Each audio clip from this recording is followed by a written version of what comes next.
Burke's patient, Kalpana Vera. Kalpana, named by villagers in Nepal.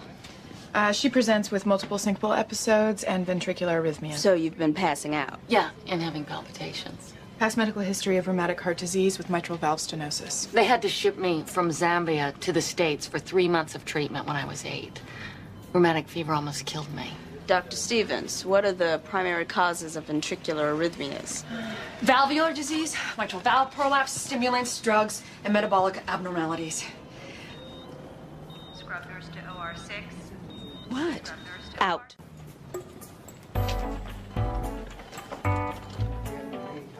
I saw that. I saw you take that pill. Oh, it's my pill, you know, the pill. It's not in your chart, and you're supposed to tell us all the meds you're on. You're not my doctor. You shouldn't even be here. She's right. You shouldn't be here. I saw her take unauthorized medication. I'm on the pill. And I had grapefruit juice this morning. Since the juice inhibits enzymes involved in the metabolism of OCPs, I thought I'd avoid the interaction by taking it 2 hours after my meal. She has a doctorate in neuropharmacology, Christina. Well, Izzy, I don't see oral contraceptives. Okay, well, now you will. Would you just go back to bed and stop trying to poach my patients? This is ridiculous. It's now. Could you just go back to bed and stop poaching my patients? It's not a... She's in BFib. Call the code. Gold blue, second floor.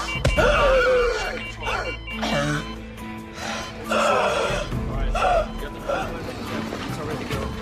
No code? Not anymore. Can you help us get her back into bed? I'll help. Just give me a minute. Would you just go back to bed? Please, seriously, go. Oh, God. You know, Izzy, if she's on OCPs, can we mark it down, okay? Yeah. You scared us a little there. How's the workup coming? Electrolytes are within normal limits. Urine tox was negative and EKG's fine. TIL test is scheduled for noon. Oh, and she's on contraceptives. So? That's what I said. Other doctor made such a big deal of it. She didn't tell us before, so I documented it in her med list. What other doctor? Christina, she was wandering the halls. Fine. Take her down for an echo. An echo? What about cardioversion or ablation? Won't I need a pacemaker or a permanent internal defibrillator? Although it would be unusual for rheumatic heart disease to cause ventricular dysrhythmias, we still got to check your valves. I thought your doctorate was in neuropharmacology, not medicine. It is. It's odd. It's odd that I'm not jealous. No, you have every right to be jealous. It's your territory, and she's peeing all over it. What's odd is Burke's patient. She's been in 4 other hospitals this year. You know, something's not right. Hey, Izzy, how have her studies? Hey, I have been looking for that everywhere. Negative, right? Oh, the echo test showed mild mitral stenosis. The TIL test was negative. We're doing EP studies. I can tell you what's wrong with her without sticking electrodes in her heart. Really? Just by the chart? No, from the pill she took. They were contraceptives, Christina. Why are you so obsessed with this? Just go back to bed. I think she's doing this to herself. You think she's inducing ventricular arrhythmias? She'd have to be crazy.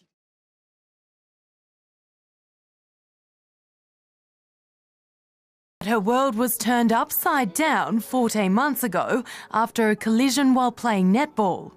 And I came off the court crying because my back was in so much pain. And then the days progressed. I just got worse. She saw chiropractors, physios and doctors, but no one could help. I got admitted to another doctor, and then he put me on fluoxetine, and I had a reaction to it. So it sent my body off into a spasming seizure sort of thing, not being able to stop, and I couldn't walk at all. She spent 2 weeks in hospital learning how to walk again. And despite countless tests and scans, doctors couldn't find anything physically wrong. For her mum, Wendy, the unknown was frightening. You just see your little girl deteriorate and they can't find anything. And I suppose that's the hard thing as a parent. You don't want to believe it's a psychological issue either, because you think, I can't fix that. No one really understood it as well. They just thought it was like, it's just a freak case, and I a miracle that I recovered so quick. But not for long. The spasming in the legs returned and she was readmitted to hospital. And that's when she was diagnosed with... It is a disorder where patients present with signs and symptoms of a neurological illness, such as having had a stroke or a seizure of some description, but where there's no actual underlying physical illness. Instead, it's the body's response to some underlying stress. Edition with new information on that mom from Mingo County who's accused of injecting a substance into her 9-year-old son's IV. He was being treated at a hospital in Cincinnati when this happened. Well, today a grand jury indicted Candy Flutie on 4 felony counts for knowingly causing serious physical harm to her son by injecting that substance into the IV. Brad Myers joins us now. And Brad, today we learned some very disturbing details of what Flutie is accused of actually injecting into her own son. Yeah, Tim, prosecutors say Candy Flutie used a syringe to inject feces into her son Elijah's IV while he was receiving treatment at the hospital a few weeks ago. Prosecutors now suspect Flutie could suffer from a rare mental disorder that often goes overlooked. A little more than a week after being arrested at Cincinnati Children's Hospital, a grand jury in Hamilton County, Ohio, has indicted Candy Flutie on 4 felony counts, including 2 counts of felonious assault.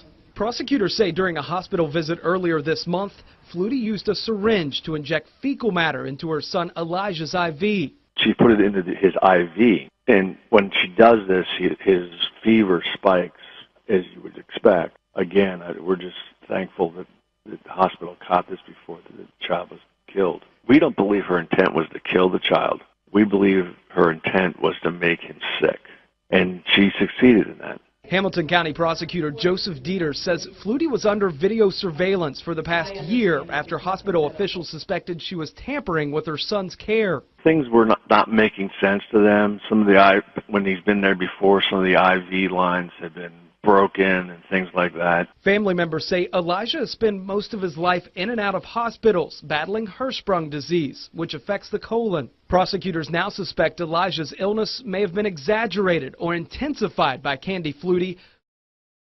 She was getting money from people who felt on Facebook, from people who were trying to help the child. You know, she was getting a lot of attention for this. They have every right to put a camera in their rooms for security purposes, and they caught her. Prosecutors say it sounds bizarre that a mother could do this, but they say while rare, they actually have seen similar cases even in the Cincinnati area. Flutie's son Elijah is now in custody of West Virginia Children's Services. We're told he's staying with a relative. Candy Flutie is free on $50,000 bond. She's set to be back in court next week in Cincinnati. Tim, if convicted of all 4 felony charges against her, she could spend 8 years in prison. All right. Hey, thanks, Brad. And prosecutors also say after injecting her son with feces, Flutie took a picture of her son and then posted it on Facebook saying he was very ill. Je kan wel lachen nog, een beetje. Ja. Dat is goed. Ben je nu bang? Ik heb best wel erg zweethanden. Waarom? Oh ja, jeetje. Hoe komt dat? Ja, dat heb ik altijd. Van de angst. Wat is dan het ergste wat kan gebeuren? Mijn lichaam voelt dan zo verschrikkelijk. Dat kan ik gewoon niet uitleggen. Dan krijg ik het warm en dan denk ik ga echt kapot vallen gewoon. Maar ik denk serieus dat? ook echt dat ik dood ga vallen. Ik heb ook echt heel vaak op de spoedpost gezeten. Weet je wel, dat ik daar echt helemaal zat van... Ik ga echt kapot, ik heb wel iets aan mijn hart of een klaplong, weet ik veel wat. Dat heet toch hypochondrie? Dat je... Ja, ik denk als ik hoofdpijn heb, denk ik ook meteen dat ik een hersentumor heb. Ja, dan raak ik daarvan in paniek, ga ik op internet zoeken en dan lig ik hier in bed en denk ik, oh fuck, ik ben sterven, nee, ik ga kapot. En dan krijg ik het warm en dan krijg ik alle symptomen gewoon echt. He shot me down, bang bang, I hit the ground. Bang bang, that awful sound. Bang bang, my baby shot me down. En welke ziektes heb je allemaal gehad? Ja, ik heb alle soorten kankers in mijn hoofd al gehad. En ik dacht, hartaanvallen heb ik ook denk ik al wel 100 keer gehad. Dus eigenlijk ja. Is er niks aan de hand? Nee. Maar dat zit hier? Ja. Of zeg ik het dan te...